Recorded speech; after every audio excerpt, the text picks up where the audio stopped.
एक लड़का था। वह काफी गरीब था। उसके पास ना तो कुछ खाने को था और ना ही रहने को घर था। वह अपने दोस्त के घर रहा करता था। उसने एक छोटी सी कंपनी में पेंटिंग का काम करना शुरू कर दिया। धीरे धीरे उसके पास काफी पैसे भी हो गए। बाद में वह काफी धनी भी हो गया, लेकिन अभी भी उसके अंदर कुछ कमी का एहसास होता था।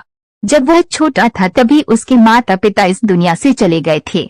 उसने कभी प्रेम को नहीं जाना था। एक दिन जब वह अपने किसी काम से बाहर गया था तो उसे एक लड़की दिखी जो कि काफी अच्छी और खूबसूरत थी। उसको देखते ही इस लड़की को उस लड़के से प्रेम हो गया। वह काफी देर तक उस लड़की को देखती रही। कुछ देर बाद वह लड़की वहां से चली गई। कुछ दिनों तक यह लड़का उस लड़की को खोजता रहा, लेकिन वह लड़की न मिली। लेकिन नियति ने उस लड़की से इस लड़की को मिला दिया। वह लड़की इस लड़के के घर काम की तलाश में आई थी। लड़के ने लड़की को तुरंत घर के काम के लिए रख लिया। जब वो लड़की इस लड़के इस मिलने आई थी तो उस समय इस लड़के ने कुछ शब्द भी साफ से नहीं बोल पा रहा था, जिससे लड़की को लगा कि यह लड़का गूंगा है। लड़का भी जान गया था कि ये लड़की हमें गूंगा समझती है। इसके साथ ही साथ यह लड़की समझ गई थी कि यह लड़का इस घर का नौकर है, ना कि मालिक है।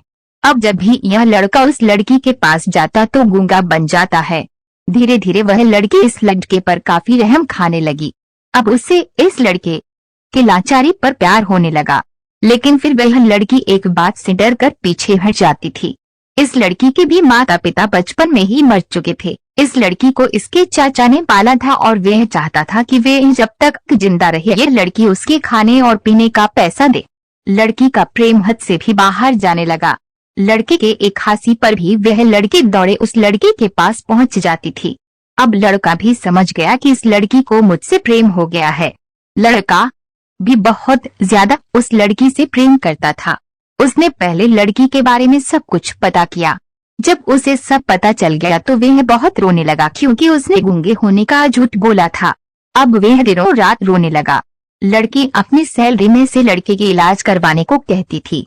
एक दिन सुबह ही उस लड़की को पता चला कि वह लड़का हॉस्पिटल में भर्ती है। वह दौड़ते हुए जब हॉस्पिटल में पहुंची तो उसने देखा कि लड़का बेड पर बेहोश पड़ा है। उसके आसपास काफी मशीन लगी हुई थी। जब लड़की डॉक्टर के पास पहुंची तो वहां पर डॉक्टर ने उसे बताया कि लड़का अब बोल नहीं सकता है। उसने अपनी जीभ को कटाने की कोशिश की है। इसके साथ ही उस डॉक्टर ने उस लड़की को एक पत्र दिया। उस पत्र में लिखा था, मैं एक काफी धनी लड़का हूँ। जिस घर में तुम काम करती हो उस घर की मालिक नहीं हूँ, लेकिन इसके साथ ही मैंने तुमसे एक बहुत बड़ा झूठ बोला है कि मैं एक गूंगा हूँ। अब इस झूठ का प्रायश्चित करने के लिए मैं ऐसा काम करने जा रहा हूँ। इसके साथ ही तुम मेरे घर से मेरे मैनेजर से पैसों को लेकर अपने चाचा को दे देना और एक नई जिंदगी की शुरुआत करना।